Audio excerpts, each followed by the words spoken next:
Promise Centers has probably been one of the most impactful. There have been a lot of impact, of course, but this one being one of the most, because there are about 3 centers out here, and these are state-of-the-art centers. You know, millions of dollars put into them. So, you know, of course, when you're working inside of the community with the police, you know, you want to be able to create a narrative where the local community is basically receiving them. So that's what this initiative was for. And each center, of course, think of like a YMCA or Boys and Girls Club, which the at Promise Centers partner with, but they're not just providing fun events. You know, they're providing GED programs through the Urban League. They're providing therapy, you know, therapeutic services for the youth, to, you know, where they can come receive, have someone to talk to, and it's all data driven, so they're able to track it and help them grow. So, you know, with all that going on, and I can't forget, you know, the police officers are welcome to live next door to the center, and each property that the police are provided, it comes with $50,000 worth of equity in it. Oh, wow. So they get a home with equity in it, and that's just for them being able to be in proximity to pour back into the community. Correct. Dope, man. Let me hit the hype bell for that. So those that are just tuning in, I know we had maybe a little audio issue in the beginning. We got Rudy right here, and we got Jennifer, and what they're talking about is the At Promise Youth Council. They have these different clusters, these different buildings, like physical buildings that work almost like a YMCA, but they're community hubs. Correct. And it kind of takes that stigma away from the police and the community, the police and the people. Right, definitely, and it provides the police an opportunity to be more involved and have a more intimate relationship with those who they're serving. And it works great because they can actually hear the constraints of the youth. He can hear what, you know, perceptions they've grown to learn. But to see, you know, just officers smiling and loving and just being present, I feel like that's what our youth need to see. So that's the servitude part of it. Yeah, man, and it's beautiful to be able to work with it, and I'm sure Officer Ragin Jennifer can attest to that. But just to go back to your beginning question, as far as getting involved, like that's initially how it started. You know, just seeing how I can serve. It was around last year when the mayoral candidates were running. I was able to moderate a segment for them, and after that, they invited me to come help on just an initiative that they had been working on for quite some time but they just didn't have time to get it kicked off. So they needed some advisors. So we were able to, Miss Erica, shout out to Miss Erica Knox. Miss Erica. Yep, she's the program director there. So she was able to put together the interviews, getting connected with the counselors at the inner city high schools, get recommendations from administrators, parents, and we were able to get about 7 to 14 great youth, high school students, to create our youth council. And basically we just help advise them on the project management side of things, so they become leaders within their own community. Correct. For their own man peers. Listen, it's amazing to hear them talk about their constraints in their community, but not only just talk about it, because it's not complaining, they're also bringing the solution base to it, and we just help guide them and just give them a platform to where they can really go and galvanize the community and just really seek that's change. The part that's been kind of missing. So we have always have been able to march or put together these plans of action, but do we act on them? And now that you guys had a youth involved where they're part of the solution, they like, hey, I thought of this, they gonna do it. And I can see where the changes are being made too. And I know I seen Miss Jennifer, I see you at these Clippers and Cops, I see you at different things. So I know you always have your ears to the community and are right on the forefront of things like that. So it's good to see you. Welcome to the show. We appreciate you. Thank you for having me. I gotta give a shout out to Tyrone Dennis, my brother, because if it wasn't for him, I wouldn't be at the City of Atlanta Police Department. I wouldn't be an officer. Let me hit that hype bell. So shout out to him. Shout out to you for being a part of that movement, Clippers and Cops. That's a great movement. I got involved with the At Promise Youth Council because I believe that the youth are our future. Yeah, it's real. And shout out to Miss Bass, which is over the Atlanta Police Foundation. I told her that I wanted to work with the youth, and she connected me with Miss Erica, and here I am. And these youth are a pleasure to work with. They are so smart. The first time I got in a room with them and I heard them speak, I was like, I was in such awe because they speak so well. I think we both catch the same negative stigmas. So you catch it from young urban youth. And you see a lot of time, not all, but a lot of times in the news we see the negative stuff. this and that, and this they affiliated with this and this and the third. And then with the police, we see the same thing, negative stigma. Or they do this, they do that, unarmed people, this and that and the third. But what you don't see on a bigger base, which we would love to see, is this type of stuff. Well, you have positive communication and action between both parties. There's nobody being arrested. Right. There's nobody being beat up. There's no kids making crimes or anything like that, or doing anything negative in that community. These are two groups of people coming together that have looked at to be enemies, right, in the media, but y'all coming together to make change. Let me hit that bell for that. I'm gonna just keep wearing the bell out today. I'm gonna run the batteries down today. So yeah, so I like what's going on, and you see that the solutions are coming from the people that need it the most, and y'all are helping them be active with it. Man, definitely. And you know, we grow up hearing, even when we were younger, you know, you are the future. So for us to be, I feel like in a mentorship role, it's even helping us see that, you know, we're still the future as adults. Yeah. Like, we can't pour into these young people if we aren't, you know, cultivating our own lives. That's right. And building on our own self. So to giving them something to follow. You know, so to see them in this position, of course, you know, we all say, like, man, if I was your age, I'd be doing, like, you're doing so, you know, so to actually be a part of it and, you know, to see them ask us questions like, hey, Officer Ragin, what do you think? And we're looking at them like, man, like, you have the answers, but it reminds us, like, you know what, we have the answers too. So I'm just glad that I feel like they're like the best accountability partners, and they don't even know it. Yeah, it's like a family at the end of the day. Yeah, like they call us for anything, advice, you know. So that's the great thing about it. That's what a lot of times they missing is someone that may not be perfectly related to them, right? Or may not be laying down the law at the house all the time, but somebody that actually cares about their well-being through action, right? Through action, through planning, through process. So we appreciate what y'all are doing. We appreciate you. Now, before we talk about this event, I do want to just touch back on the At Promise Youth Center. So they around different parts of the city, right? And it's funded. Is it funded through the police, or it's funded through the police in the city? Sir. Right? Yep. Everything's through the Atlanta Police Foundation. And then they have so many resources within these centers, right? So tell me, like, if I walk through the door in the center, what are some of the things I see? So I know. So we have one like on Campbellton. We have the Cameron, Madison, Alexander. That's on the west side. That's the West Side Center. We have the Metropolitan. That's the South Side. And then the Campbellton one. That's the Truist, Andrew, and Walter Young. So that one's connected to a YMCA. And I've been to that one. I've been to that one. Yep. So I know, like, let's just say the one on Metropolitan. Right when you walk in, of course, you know, nice ambiance, state of the art. You know, cafeteria is nice, sponsored by Chick-fil-A. Right. So Chick-fil-A style kitchen. Then you have the basketball court outside. If you go down the hallway, you know, you'll see the state of the art studio. Yeah. You know, I'm talking about, like, you know, everything you need. And those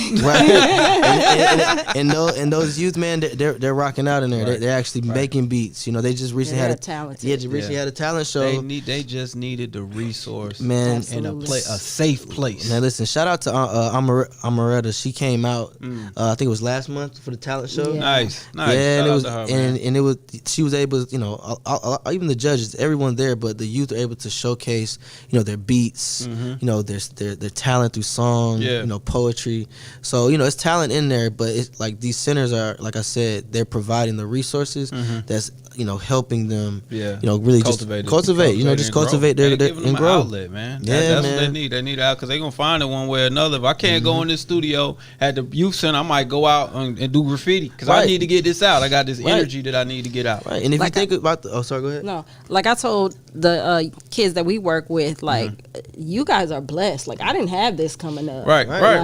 If I would have had that coming up, I would have took full advantage of it. Right. And it sounds like a lot of them are, which is great. Yeah, and you know, and they're in areas where, you know, there's food deserts. You know, there's some resources, but it's not what it should be. It's not what it should be. Candid. It's not what it should be. Not what it should be. Yeah, and that they have that bridge, and that's what this is. These centers are bridges, and they bridges you to the resources and the exposure and opportunity. Because, like, for example, you guys may have went to college, right, out of state, in state, whatever it was, but you were able to get a new opportunity, a new exposure and experience, right? Now you're able to give that second hand to a kid and give them a goal to reach for, which is dope. Definitely.